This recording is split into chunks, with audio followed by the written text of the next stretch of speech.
back to the Artie Lange Show. I just played Papa Shot. I missed 14 in a row before I finally hit one on an Oleg dish from James.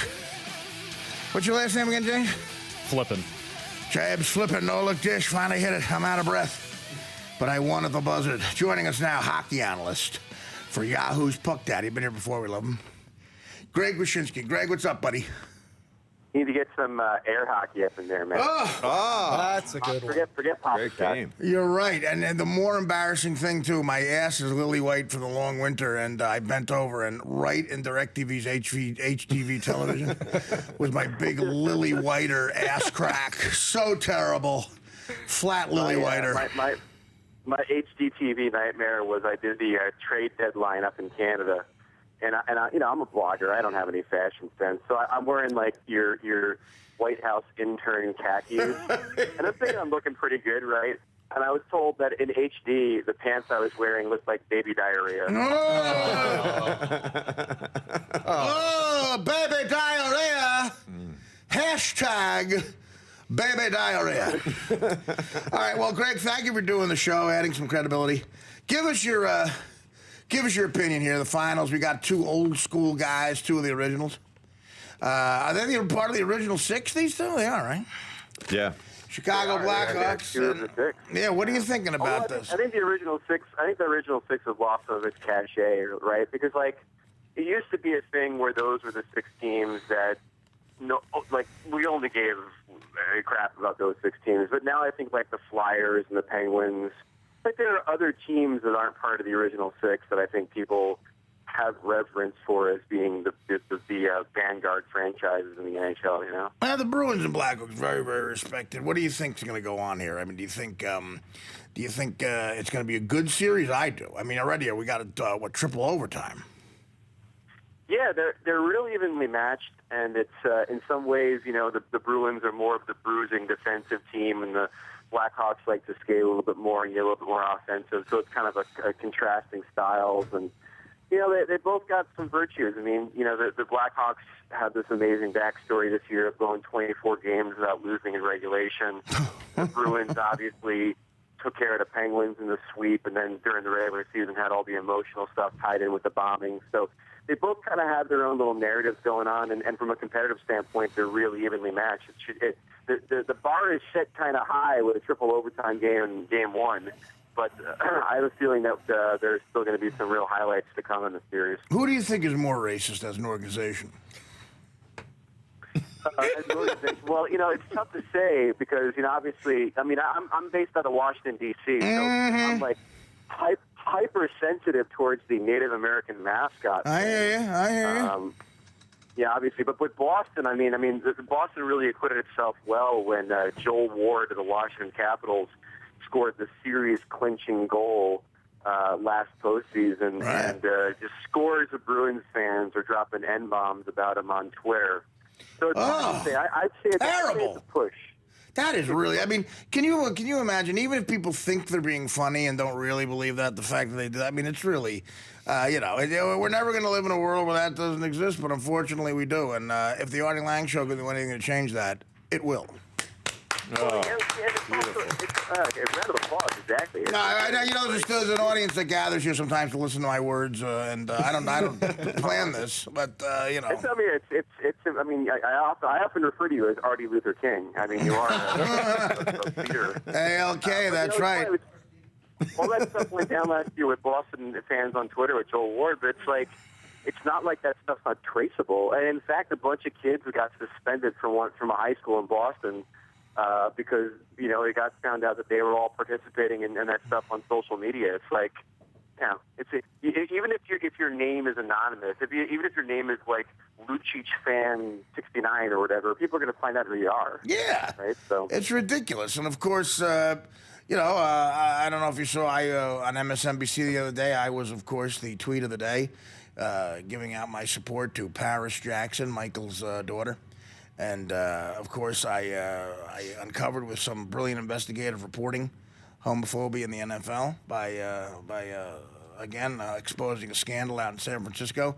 The place that a lot of people in social media go-to for this kind of reporting, and the sort of unofficial nickname the Artie Lange Show has in social media. Do you know what they call it? What do they call it? The Artie Lange Show. It's called, unofficially, by a lot of the young hip kids, it's called "At Where Racism Goes to Die." Artie, if there's one thing I've known about you through the years, sir, it's that you are, in fact, my moral barometer. Thank you very much, and that says a lot. Okay, so you like? Do you want to make a prediction? Are you so bold to make a prediction at this point in the series?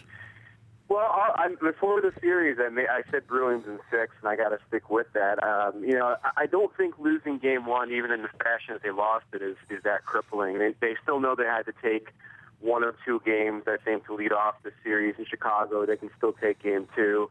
And the other thing about them is that, this is pretty much the same group that won the Cup a few years back, and they rallied to beat Toronto in a miraculous way in Game 7 of the first round. Even if they get down 0-2 in the series, I don't think they're going to be shaken by it.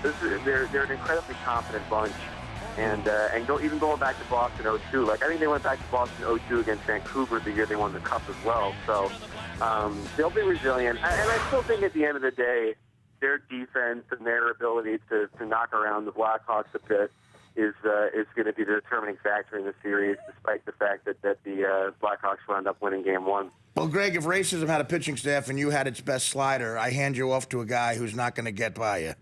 This guy he's a guy who can hit any racist pitch, whether you got a cutter or a cut downer. Let me introduce you to my co-host, John. Can he hit the racist circle change? Yeah, now, John, go right ahead. You bet I can. Go at him with all 4s. Hey, what do the Bruins have to do to beat the Blackhawks at home? I think they've won 6 straight, and they're 10-1 in the playoffs at home. What's the magic there, and what can the Bruins do to defuse it? Well, they had them dead to rights in Game 1, and their goalie Tuukka Rask kind of said it. They let the game slip away. They had them 3-1 in the third period. This rookie defenseman Torrey Krug, who's been pretty good for them throughout the entire playoffs, turns the puck over. The Blackhawks score, and they get kind of a cheapie off the skate of Andrew Ference to tie the game, and then the triple overtime goal was a double deflection. So, they got them. They played a game that was good enough to, I think, win Game 1. They just didn't get the breaks.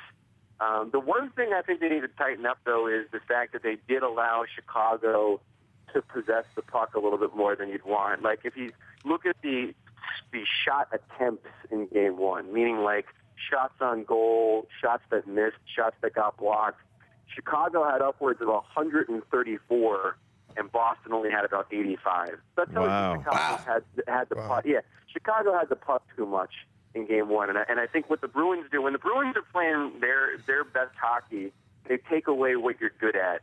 And I think they allowed Chicago to kind of dictate terms a little bit too much in Game 1. Yeah, Marian Hossa had 10 shots on goal himself for Chicago, which was pretty incredible. Pretty incredible, absolutely. So I feel the same way as that you do. The shot off the skate, the double deflection, it just seemed like the puck went Chicago's way. The problem is that realistic? Because you are backing the Bruins, is that, and I'm backing the Bruins just because Dan Filato loves the Blackhawks so much. Ladies and gentlemen, devil's advocate. Is it truly just bad bounces, or is this defensive juggernaut really? Has Chicago just found a way to, work over the defensive juggernaut? Well, the big difference between the series against Pittsburgh and this series is that, in both cases, at least in Game 1, Boston took out the star players. Crosby and Malkin didn't do anything in the previous round. Taves and Kane and Sharp, Hossa only had an assist. The star players for the Blackhawks were absent from the scoring sheet. Mm-hmm. But the difference is that Chicago's got a really strong supporting cast where even if the star players are shut out, they're still scoring 4 goals in that game. And that's the part that's a little disconcerting for Boston, is that, even if you get the job done like you did in the previous round, this team is a little bit deeper offensively. That said, I do think that, like you said, there were some breaks that Chicago got that Boston didn't get. Boston hit a couple of posts in that game as well. So I still think that when they play their game and maybe tighten up defensively a little bit more, they're still the better team in this series. The ones that, besides the depth thing, the one thing that has me worried as a guy who picked Boston is that Corey Crawford, the goalie for Chicago, was lights out in that overtime. He had 29 saves in the triple overtime, and if this guy starts heating up a little bit, then maybe Boston's in trouble. I don't think he's going to take over the series. But he played much better than I expected him to play in that overtime. Yeah. What kind of guy, speaking of goalies, what kind of guy is Tuukka Rask? He seemed to be, he was so locked down, shut out previously, prior to the second period, third period of that opener, the series opener. What kind of guy is he? How does he bounce back from just, letting his team down?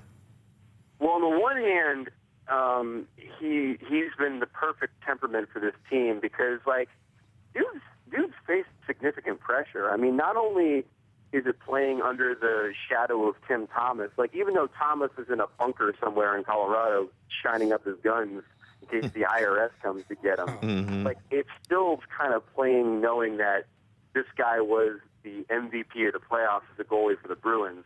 And then on top of that, he's got a one-year contract, so he's playing for his next contract too. So his mental toughness has been impressive. But that said, what kind of goalie is Tuukka Rask? He's insane, and that's the best kind of goalie.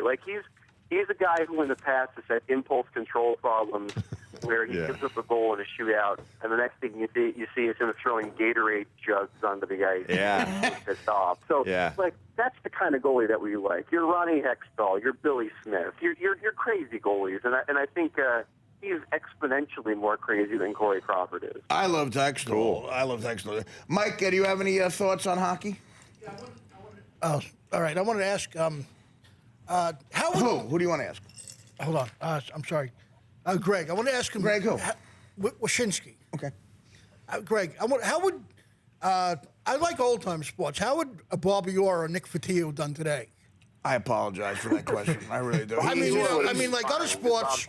No, I'm saying other sports, these guys are... Bobby Orr, right? No, what I'm trying... It's a bit of a different game than it was during the Nick Fotiu era. I mean, I think he probably would have had a place somewhere, but I don't necessarily know if he would have necessarily got the same kind of ice time that he got back in the day. But it's a faster game and less fisticuffy. But Bobby Orr would still be Bobby Orr. I mean, he's simply was. That's the great argument. You go to any bar in Canada, and the argument is who's the best hockey player of all time. So then you get your Gretzky people, you get your Gordie Howe people, you get your Mario people, and then someone goes, well, I think it's Bobby Orr, and the whole thing gets derailed because there's no comparison, and it probably is Bobby Orr at the end of the day. He's that good. I mean, even comparing, with differences in sizes and training and everything, he's still that good, Bobby Orr. Oh, for God's sakes, he's fantastic. Yeah. It's but it's the same. It's like when you get into an NFL argument, people are like, who's the best player of all time, and people start naming off quarterbacks left and right, and then somebody says Jerry Rice. Well, how do you compare? You know what I mean? It's like a different position, different set of skills, different talents. But at the end of the day, it probably is that guy in that other position that you can't really compare to the primary position. Well, listen, we really appreciate you coming on, as always, Greg, and please come back if you can during the middle and then at the end of the Cup if you can. Anytime, boys. It's always a pleasure talking puck with you. The great Greg Wyshynski. We come back, Mike will have another guest, right, Mike? Just try to think, and then we'll let you. Now, I'll tell you, when you come back, try to have another guess. If you don't get it, we'll let you know this time. Oh, thank you. I'm dying to hear the answer to this. Okay, well, I know you're dying to hear it, and I just want to say, so here's the next clue. You want the next clue? I'll give you one more clue. All right, one more. The phrase is submitted for your approval. Okay, that's your next clue, and we'll come back for his